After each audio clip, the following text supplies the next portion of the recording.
जय हिंद, जय भारत, नमस्कार दोस्तों। इस हफ्ते ने एक शादी की खबर ने पूरे सोशल मीडिया को चकित कर दिया है। और ये शादी कोई बॉलीवुड सेलिब्रिटी का नहीं है। No Alia Ranbir, no Katrina Kaif and no Anushka Virat. ये जो शादी थी दोस्तों, ये है क्षमा और क्षमा की।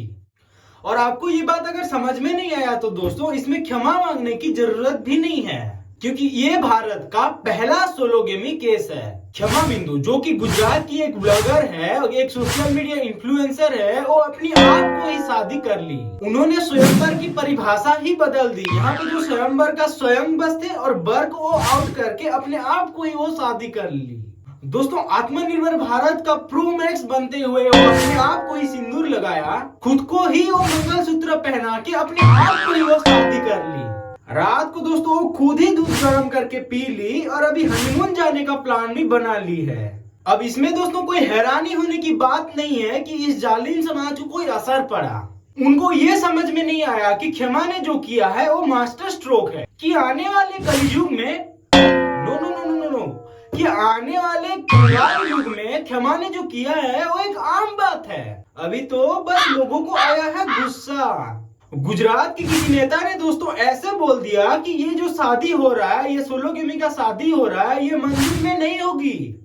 और क्षमा पर ये आरोप लगा दिया कि बस सोशल मीडिया में वायरल होने के लिए, कुछ लाइक्स कमाने के लिए ये अपने संस्कृति का बर्बाद कर रहे हैं, संस्कृति का मजाक बना दिए हैं। दोस्तों, इंडिया का पहला सोलोगेमी केस क्षमा की शादी में ये हुआ कि शादी करवाने वाला पंडित ही 3 दिन पहले मर गया, क्योंकि उसको ये पता था कि शादी करवाऊंगा अगर तो मेरे को क्या प्रॉब्लम हो सकता है, कि मेरे को कुछ भी प्रॉब्लम हो सकता है।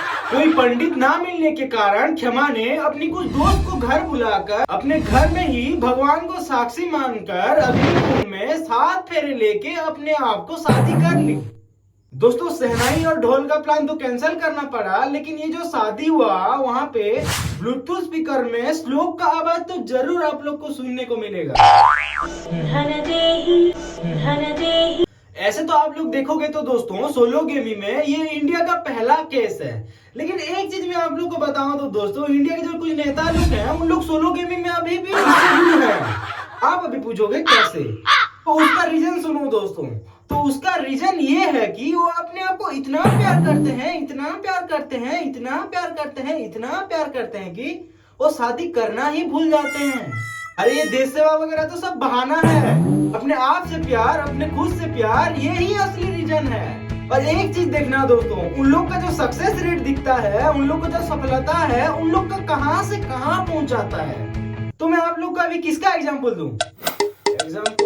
नहीं, एग्जाम्पल मैं किसी का नहीं देने वाला हूँ। और अगर मैं बॉलीवुड की बात करूँ तो दोस्तों, बॉलीवुड के भी कई सारे पिक्चर में ये सोलोगेमी का कुछ चीज दिखाया गया है। और मैं आप लोग को बॉलीवुड की बात करूँ तो दोस्तों, बॉलीवुड में भी अपने आप को पहचानना, अपने आप से सीखना, अपने आप से इन्फ्लुएंस होना कई सारे मूवी में दिखाया गया है। अरे अमर अकबर एंटनी में बिग बीन अपने आप को बैंडेज लगाते हैं। धीरे धीरे वेटिंग में स्वरा ये गाना गाती है कि सबसे बड़ा सेल्फ लव इंडोर्स में तो कैटरीना ने दिया है, वो भी सिला के जवानी में। अरे दोस्तों, हमारा तो ये मानना है कि क्षमा ने जो ट्रेंड शुरू किया है वो आने वाले जमाने में बहुत पॉपुलर होने वाला है।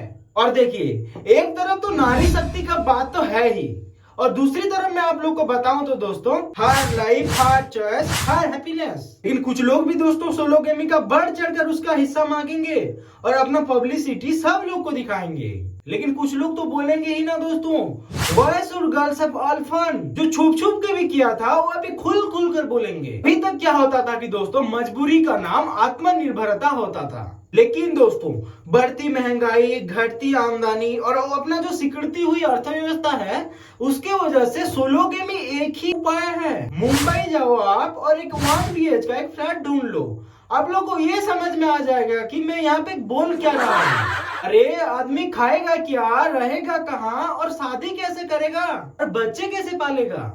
आप लोग देखोगे तो एक पीढ़ी पहले अपना 4-6 बच्चे तो कॉमन होते थे। इस जमाने में आप 2 बच्चों में देखोगे तो उनकी परवरिश, स्कूल फीस में पूरा हालत बैंड हो जाती है। इसीलिए तो दोस्तों एक प्रथा आजकल भारी मात्रा में पूरा प्रचलित हुई है। आपको पता है कि नहीं, मैं उसके बारे में बता देता हूँ। वो है DINK, डिंक।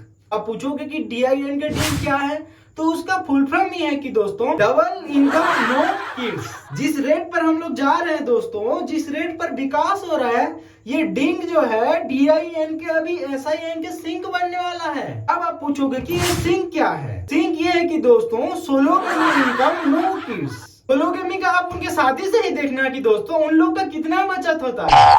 अरे आप पहले शादी का देखो, इंडियन शादी का डाउरी के बारे में तो आप लोग को पता ही होगा कि यहाँ पे खुद से शादी करो, नो डाउरी। और ऑर्नामेंट्स की बात करूं तो इतना सारा गहना, इतना सारा ऑर्नामेंट्स कुछ पहनना जरूरी भी नहीं है कि आप खुद के घर में ही रहोगे। और अभी दूसरी चीज आता है दोस्तों हनीमून का।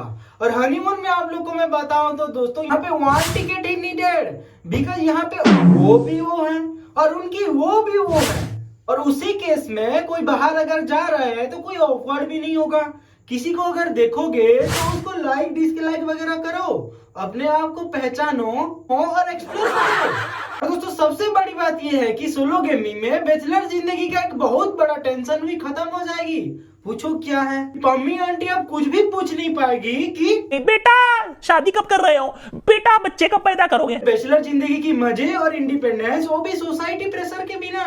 हुआ ना मास्टर स्ट्रोक। आप अभी एक चीज देखो कि देखो आप मकान मालिक को कोई एक्सप्लेनेशन देना भी नहीं पड़ेगा कि यहाँ कौन है, क्योंकि married couple living here, no bachelor party. किसी भी आप पब में जाओ आपको कोई रोक भी नहीं पाएगा, क्योंकि यहाँ पे नो सिंगल एंट्री, यहाँ पे कपल एंट्री हो रहा है। अब में अगर किसी को फ्लैट करने का अगर मन हो रहा है तो वो भी कोई रुकने के लिए नहीं है, इसमें आप कुछ भी कर सकते हैं। बताओ आप ही बताओ कि ऐसा कोई रिलेशनशिप है जो कि इतना स्ट्रेस फ्री है, इतना ट्रांसपेरेंट है, इतना ओपन हो सकता है।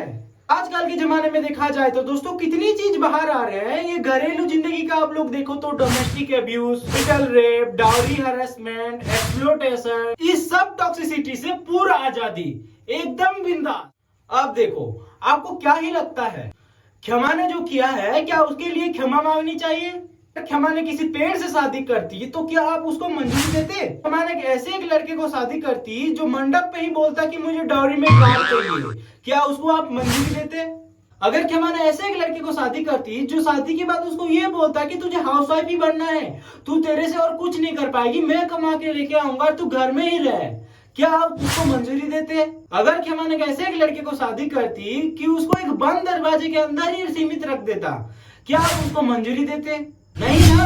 ये सोचने वाली बात है ना दोस्तों, आप कमेंट में जरूर लिख कर बताइए। लेकिन अभी टेंशन वाली बात दिमाग में आ रहा है कि अगर क्षमा के शादी के रिसेप्शन में आप अगर जाओगे तो आप किसके तरफ से जाओगे?